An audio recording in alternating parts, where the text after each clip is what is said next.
I want to talk really quick about this. Y'all know who Charlamagne Tha God is, right? He's he's a that's why I refer to him as. He will get on and pretend like he's a leftist and pretend like he's woke and understands what's going on, and then he will literally do exactly what the Democratic Party tells him to do. Now, he's actually gotten some balls lately and decided to criticize Joe Biden very, very recently. But at the same time, when he gets that marching order, because he was the same way during the 2020 election, like during the primaries, he was willing to criticize. But then when it came down to it, he did what he always does. That's that CAA UTA connection. They make the call. They make that call. But here, they're actually talking about the Israel-Palestine issue. And I wanted to talk about this. I saw Sabby talk about this. I actually was looking at this episode because of another clip. I didn't even see this part of the episode. And I saw like Sabby covered, and I was like, oh, no, I got to talk about this. This is crazy. Because the smugness of Bill Maher, bro, I can't fucking stand it. On the head. That's what this is about. They think the war is coming, and you're going to need machine guns. Good night, everybody. No, I'm going to one more. That's a depressing note. Does Hillary Clinton endorsing Jamal Bowman's challenger signal that mainstream Democrats are tiring of the squad? Okay, this is very inside baseball. First of all, they've always been tired of the squad, so I don't know why that's even a question. But you know, Bill Maher's audience is just people who are habitually late to the party. So I'm not even surprised by that. For those who don't fire, it's very inside New York. Follow politics. Jamal Bowman is a member of the squad. He is a Democratic congressman from New York, very far left. He's being challenged. Not that far left. Anti-Israel. He is. And he's not anti-Israel. Jamal Bowman is not anti-Israel. He took AIPAC money, and in fact, he was playing both sides on October 7th and talking about the hostages and kind of ignoring what was happening in Gaza until AOC kind of gave the green light to somewhat mention it after she got harassed into mentioning what was happening in Gaza. But Jamal Bowman has been defending Israel, like defending his support of the Iron Dome, defending even AIPAC at one point for years before October 7th popped off. Being challenged in the primary by a more centrist Democrat who Hillary Clinton has endorsed. That's the background of this. There's a split in the party. It's been going on, right? I mean, since Bernie Sanders ran, but on October 7th, it became very clear. And it's generational, and it's ideological, and it's philosophical, and I don't know where it's going to wind up. Well, wow, that was super profound. Wow, man, I don't know what we would have done without that analysis. Substack guy, man. I'm not judging, Substack, but like, holy shit, I can't believe this man got a call to be on the show to talk about politics, because that was crazy. Anyway, yes, no, they're not splitting the party. Let's be clear about that. Please explain to me, y'all. In the last 4 years, three and a half years during Biden's administration, in any major foreign policy or even domestic issue of merit, of note, where has there been a split? They almost unanimously agreed to defund the Iron Dome, unanimously agreed to give more money to police, unanimously agreed to give money and weapons to Ukraine, unanimously, like, where's the split at? You mean like on TV? You mean on Twitter? They got some tweets that where they disagree with each other? Where is the split at? You got AOC doing photo ops with Biden. AOC endorsed Biden before she even needed to. It wasn't even necessary for her to endorse Biden, y'all. He was going to walk away with the nomination, and she literally endorsed this man anyway. Where's the split? I'm confused. There's no split in the party. I just want to be clear about that. That's why I'm like, wow, that was like a really astute observation. No, it ain't. It's not even. I understand. There's a split potentially in liberal spaces, and because some liberals are realizing, damn, I might be more leftist than I thought I was. I thought I was liberal, but I might be leftist. Or I'm definitely not whatever they are, like the Bidens, the neocons of the world. Maybe that, but like, yeah, I can't believe that did people clap at that? It's ideological, and it's philosophical, and I don't know where it's going to wind up. Well, it's going to be fun at the convention. Yeah, I know Jamal. I wouldn't say Jamal is. I don't think he's anti-Israel. He's anti, the war that Israel is waging on Gaza, or what genocide. They call a genocide, right? So it's not a genocide. That's ridiculous. I'm not. That's their language. That's their language, and it's erroneous. And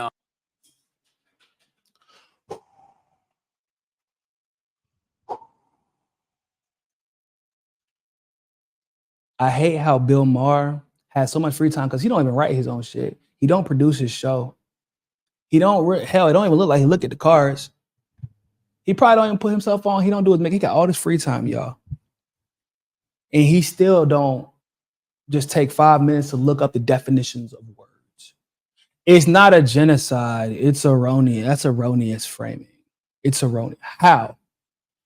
You're bombing. Oh, no. According to the UN, by the way, it's actually what they refer to as an extermination is actually what they called it. It is like Israel is literally graduated from genocide to extermination. That's what they found. So there's nothing erroneous about calling it a genocide unless you're like, that's not taking it far enough. Because genocide implies that there's not only massive targeted bombing of a specific group, ethnicity, demographic, whatever, but also displacement, forced migration, right? Like what they're trying to do by forcing Palestinians into Egypt, for example. Those are all pieces of a genocide. But if he wants to say it's erroneous because, well, actually, no, it's not a genocide. Because what the UN concluded, actually, which we'll talk about in a second, is that it's extermination. So they've gone beyond forced migration. They're just trying to kill all Palestinians however they have to do it. And you got all this free time. Your ass can't go to Wikipedia. Look, just go to Wikipedia. I don't even like Wikipedia. I know I hate Wikipedia. But at least Wikipedia knows what a genocide is. That's what he's against. So, yeah, well, I think that we're all against war. Yeah. At some point, you have to make reasonable, practical decisions. He's not against. If you think Hamas should be wiped out, and they did attack Israel, and they're avowed to wipe out Israel, they're the ones who actually are saying we would commit a genocide.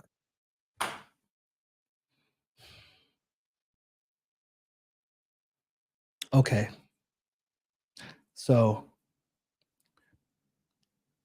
yeah, Hamas attacked Israel. Once again, October 7th was not the first day of the universe. That wasn't the day the universe was born. It wasn't the day the earth was born. Damn sure wasn't the day Israel was born. Literally, there had been attacks by Israel in both the West Bank and Gaza days and weeks leading up to that attack. So by his logic, that Israel was participating, or in the beginnings of participating in the genocide. And Israeli leaders, as we'll talk about in that report, literally said they're going to wipe out Gaza. That was the goal, was to wipe them out. Israeli intelligence put out a report where they're like, yeah, no, we want all of them, the 2 million Palestinians in Gaza, to go to Egypt. That's what they wanted. And they've been calling them into that direction.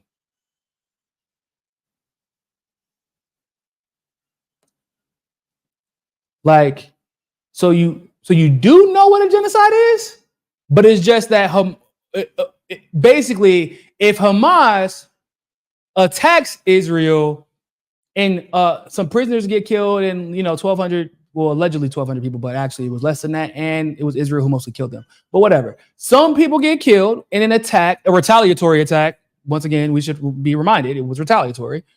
In a retaliatory attack where hostages were taken and some people get killed, that is a genocide.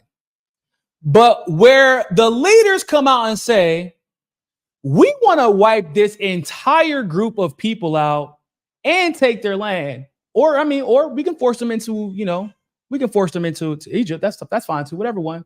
That isn't a genocide. And somehow this man has a show on HBO and gets paid millions of dollars to pretend like he knows what the fuck he's talking about. And that is crazy to me.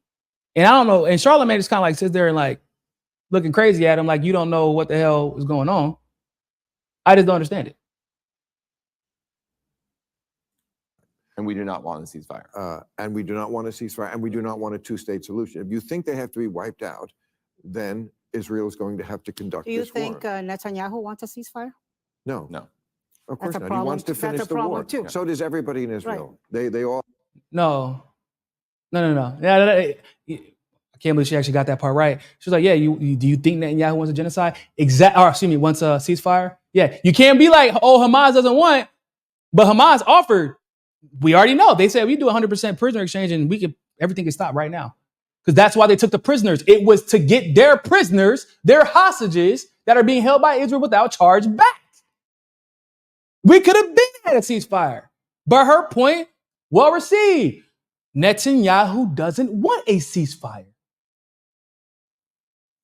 And she's like, oh, neither does it, so does everybody in Israel. They all. Well, even when Netanyahu's days are numbered, but even when he goes, I know lots of people who've been to Israel, the policy will continue. Yeah.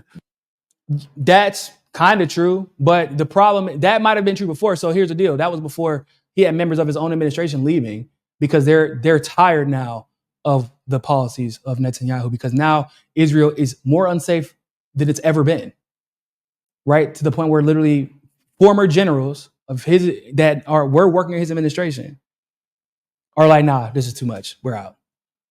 They want him gone because they're now tired of Netanyahu's policies. But if y'all don't know, the reason Netanyahu doesn't want a ceasefire, the reason that he's trying to start beef with every country in the Middle East at this point, but specifically with Lebanon, y'all heard what Ben Gvir said about Hezbollah. Oh, our goal now, it was to wipe out Hamas, but now our goal is to wipe out Hezbollah. Y'all do know, everybody thinks about Hezbollah as just like a military arm of Lebanon. Y'all do know that Hezbollah is a political party too, right? Y'all, like they are a government entity. They have seats in elected offices. Effectively, to wipe out Hezbollah, you would have to wage an all-out war with Lebanon and conduct a regime change.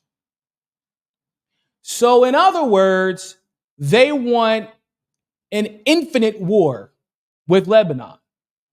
Because we don't know when that ends, especially because Iran's not going to let it go down like that. Okay. If Israel has already set, unfortunately for them, it's their fault, they allowed it to happen. Israel has already set the standard during multiple elections that if a president or if Israel is engaged in a conflict that doesn't have an expiration date, if you will, where military operations could be disrupted through a transition of power, like because you got to change your whole cabinet up, they postpone elections. Most times indefinitely, where it's happened. They usually eventually have them. But right now, if you start a war you're already in a conflict with Gaza, you're back and forth with Syria still. We don't know what's going to happen with Iran. And now you're because the situation with Gaza is like kind of winding down to some degree, like you can't do much more than what you're doing. And the morale is getting killed. They called up these people, 50,000 more reserves to go to war in Lebanon. So now you're going to go to war with Hezbollah, which is once again, it's not just a military arm, people. That is a political party. They have literal power, political power in Lebanon. So if you're going to destroy Hezbollah, what you're really saying is you're going to war with Lebanon in an official manner. And they know if I keep extending the wars, I keep my power and I don't get punished. So no, he doesn't want a ceasefire. that's why they're doing all this. Yeah, they want Gaza. They want their, but right now, Ben Veer and Netanyahu, or Milikowski rather, they're trying to survive now. They're trying to retain a little bit of power that they have because Israel has already set that standard. If we are at war, y'all can't take us out of power.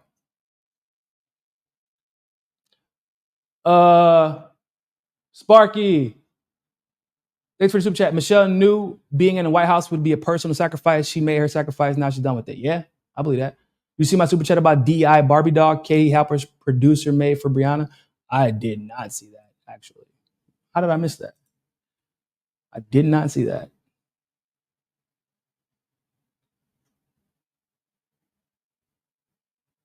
That's weird. I don't know how I missed that. Black food up north is called soul food, but in the South, it's just food. That's actually true. And eaten by blacks and whites. Blacks were the first big group to move up north, so they thought it was racial instead of regional. That's true. Yeah, but that seasoning a little bit different though.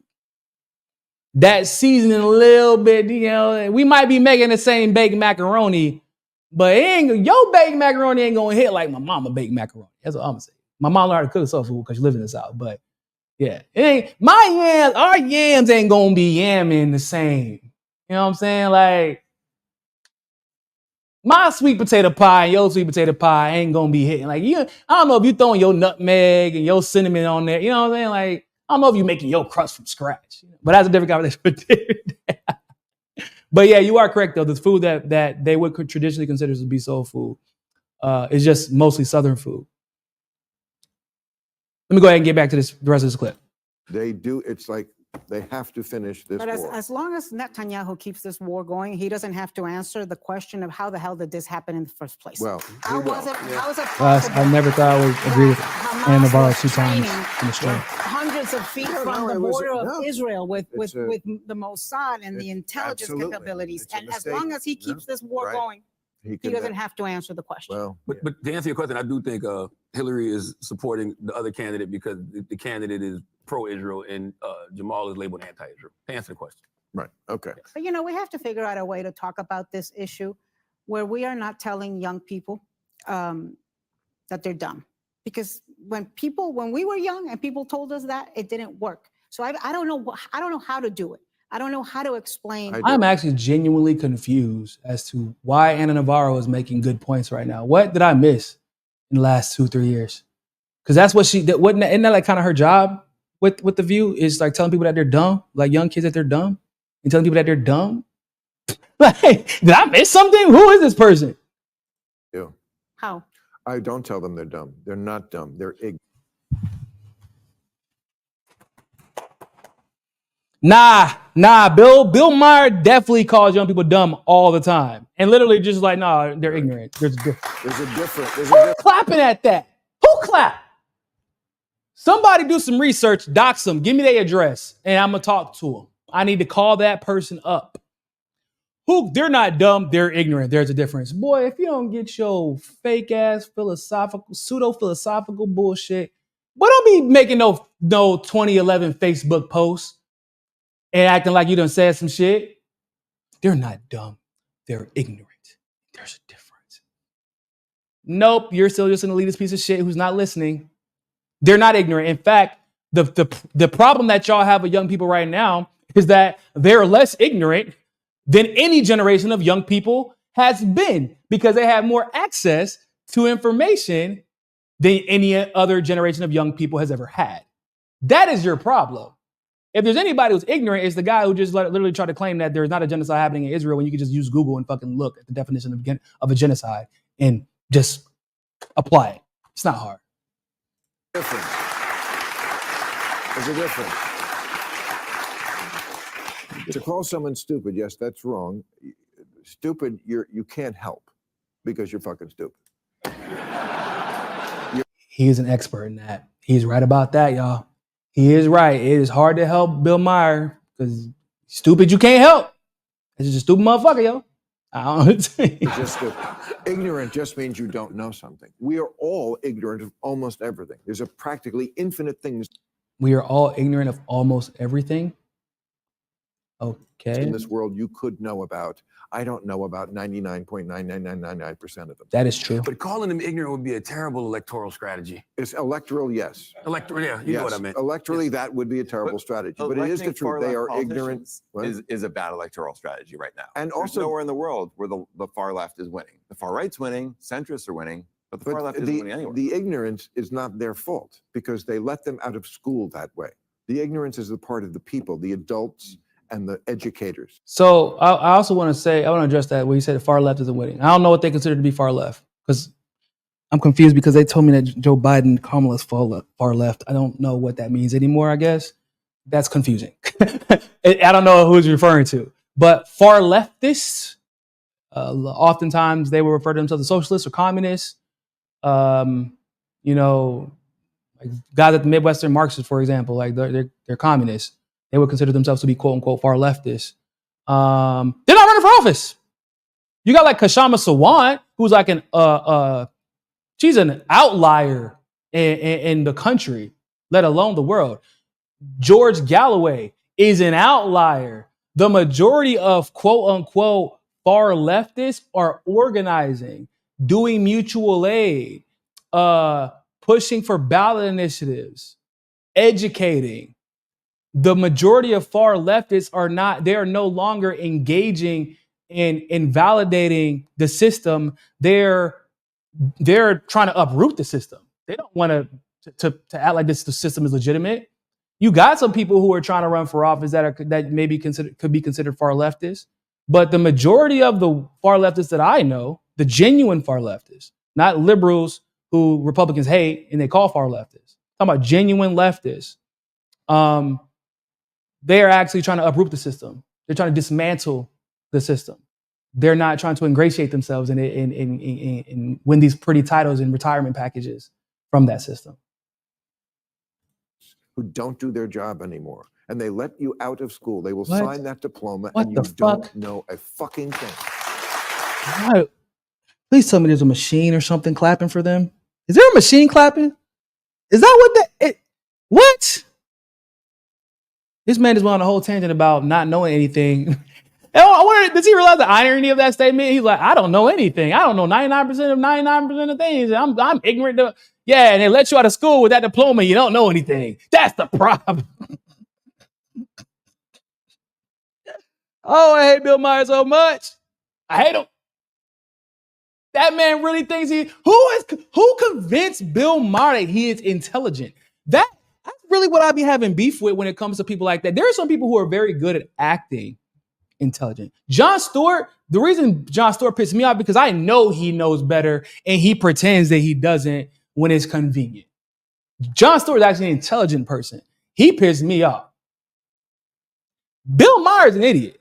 I've never, but even before I had like very strong political stances that oppose his, I've never watched a Bill Maher interview and was like, that's a really intelligent guy, man. Wow.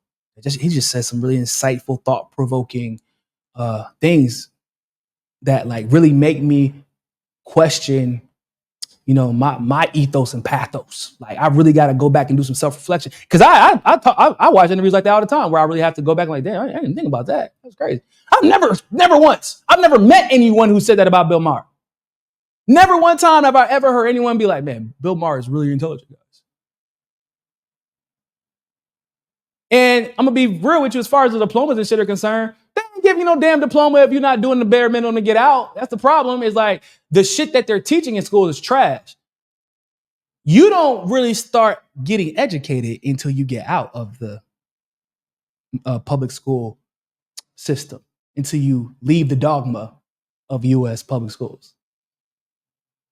That's why you have a lot of people getting homeschooled now because their parents don't want them involved in the. I call it dogma because it is literally religious the way they teach 9/11, the way they justify the war in Afghanistan, the way they justify and frame World War II, how they ignore the facts of World War I. Like I always say, it's the most culty, weirdest shit that I have ever experienced as a political commentator giving speeches or talking to crowds is whenever I'm trying to educate people on how World War I really started. And I always tell you, like, I always explain to people, like, y'all know how you know you've been propagandized? Because I can ask the same question to the same crowd, no matter where in the country you're educated. How did World War II start? They always say assassination of Archduke Franz Ferdinand on cue. And when and for the very few that, because there's always people like myself who are like, that doesn't fucking make any sense. Why would the assassination of some random Archduke lead to a world war? The teacher always tells you what, and the rest of them say, know it for the test. How has everyone had that same experience? That is dogma. That is not education. I didn't learn about Japanese internment camps in the U.S. from school. I did, but I was at UNC, so it was different. Right? That was like a professor choosing to teach that in their curriculum. I didn't learn about actually, I don't think I learned about I lived in the South, so I didn't learn about the Trail of Tears until I was in college.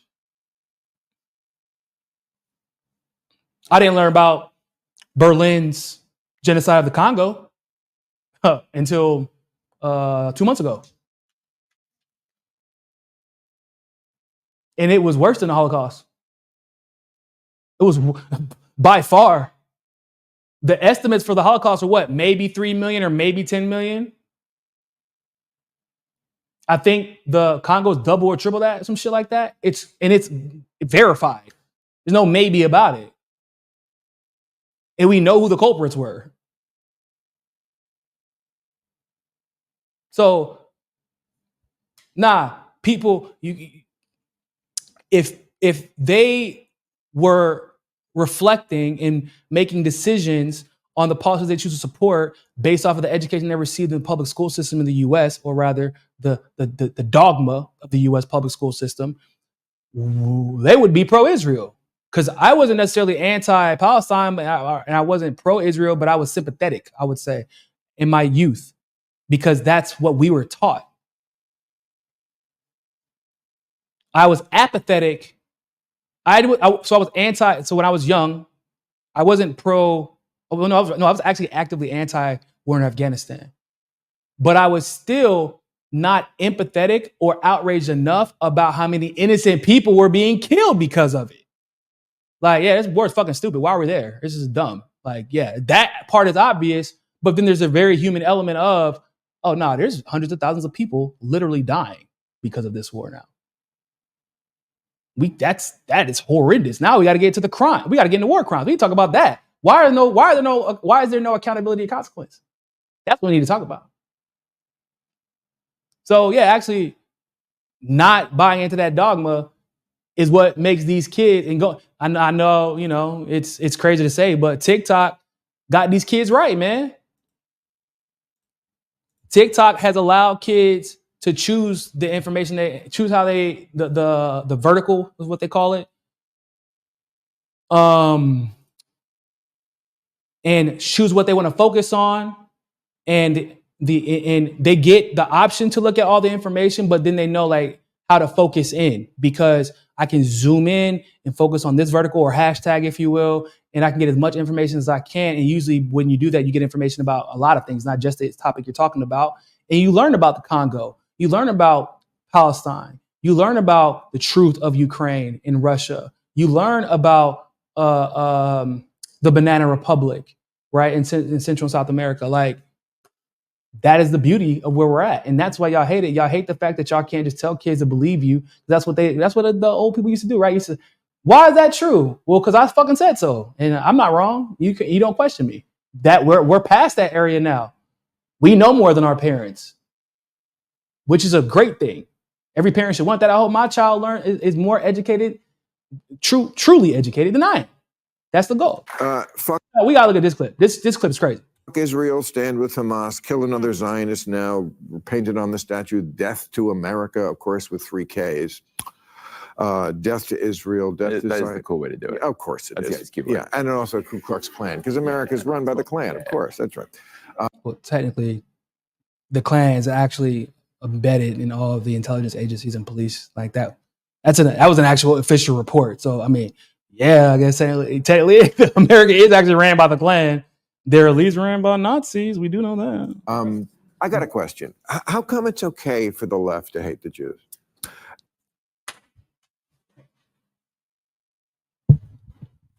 Bro,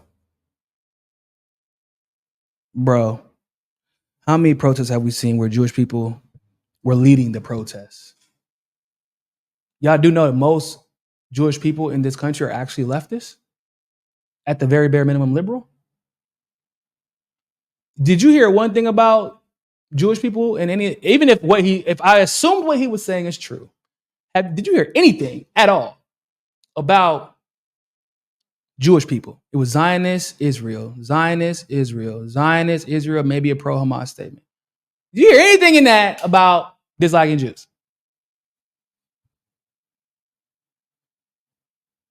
Which is crazy because I'm like, damn, bro, you got Nick Fuentes going on a goddamn tear right now. And it is beyond Israel. It is on some like he is straight up talking about Jews. Nick Fuentes specifically. It isn't even just Nick Fuentes. Nick Fuentes has risen to popularity again because of he's anti-Israel, but very specifically, he is very anti-Jew, and he's very clear about that. And yet, you got this guy. It's like Tim Pool of like liberals, but like in the mainstream. That's what he just reminds me of. Like, just be saying shit. Because obviously, if this was the people at Charlottesville who Yes. were doing this, wouldn't there be a bigger outcry? Wouldn't be a bigger. Look, you're talking about it on the show. Like mainstream media wouldn't shut up about it. They kept trying to push the lie that leftists are anti-Semitic. Isn't that a whole thing? Didn't people lose their jobs over this? Didn't Candace Owens get fired for not even being anti-Semitic? Didn't Breonna Joy Gray just get fired over this? A leftist?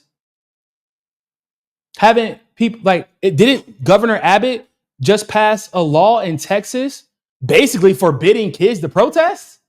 You can't say anything that would lead people to believe you're pro-Palestine, or it will be perceived as being anti-Israel and therefore anti-Semitic. You can be taken to jail. What do you mean not making a big deal about it? All the snowflakes who were complaining that leftists were too soft and that we shouldn't. Oh, you're offended by words. You're offended by words, you fucking snowflake. They're the ones who are complaining, talking about people should lose their jobs because of words. Because of words. Bill Maher is one of those people who complains about cancel culture.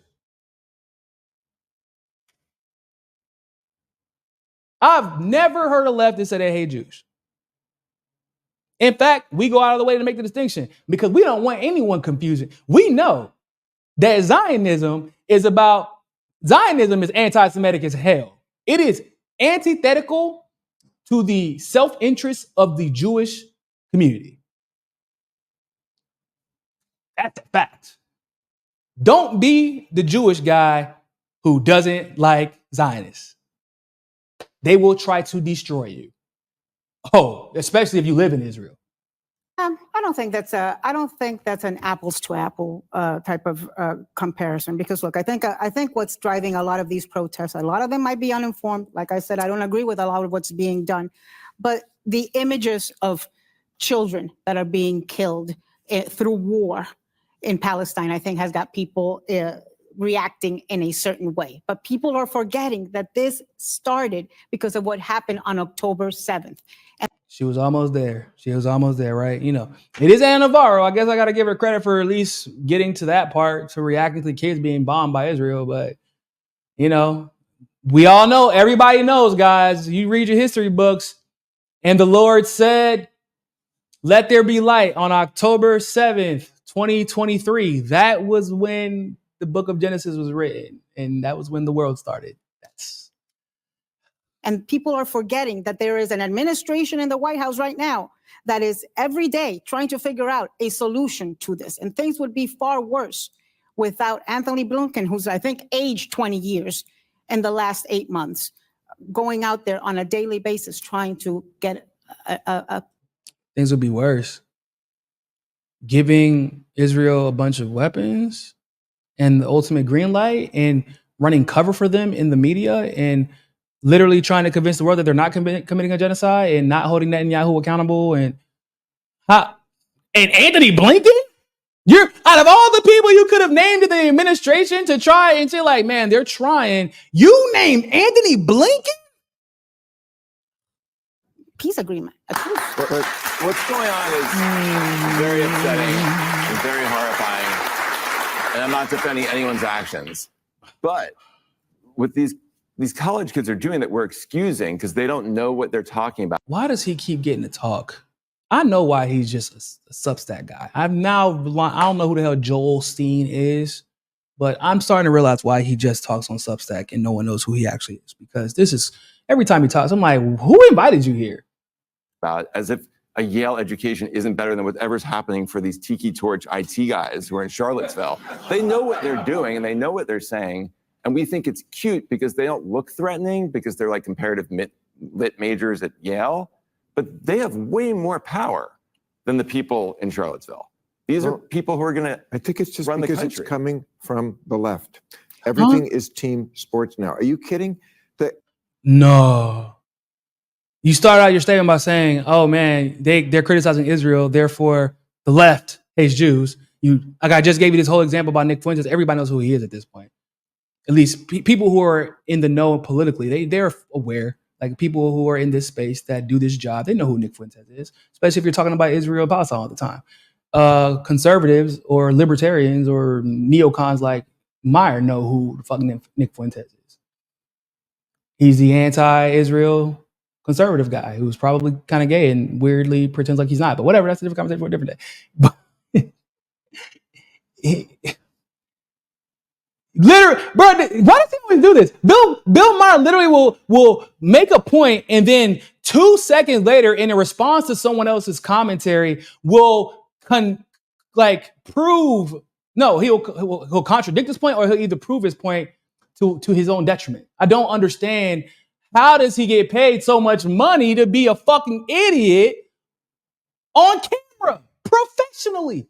He gets his hair and his makeup done. He has a bunch of little writers that join together every week and they come up with these topics. And he just gets on camera, says, fuck these cars. I know somebody probably educated me on this. Fuck these cars, though. I'm just going to be an idiot on camera.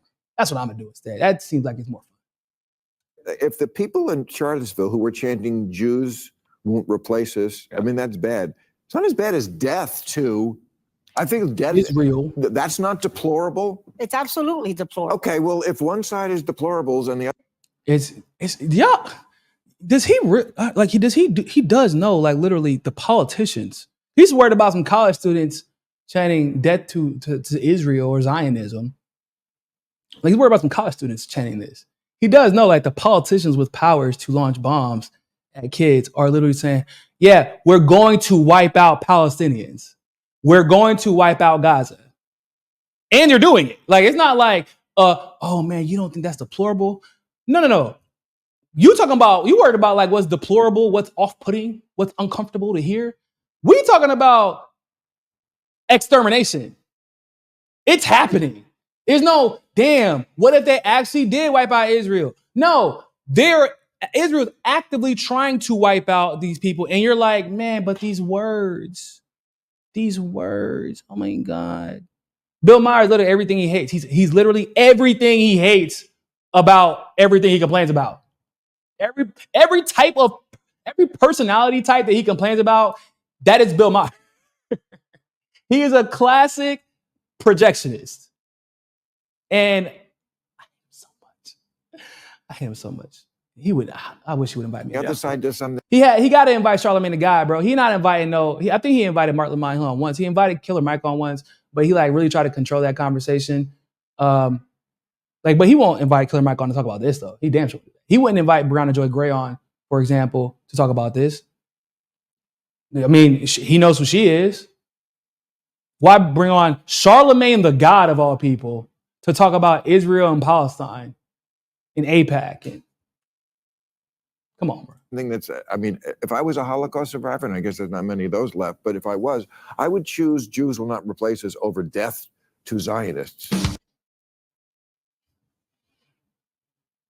No, actually, there are some members who Holocaust survivors, or their parents were the Holocaust survivors, and they are actually actively, like Aaron Mate's dad, for example. Very clearly. No, actually, Zionists are basically the problem. They're the problem. Yeah. Yeah, man. Bill Maher is a piece of shit. Anyway,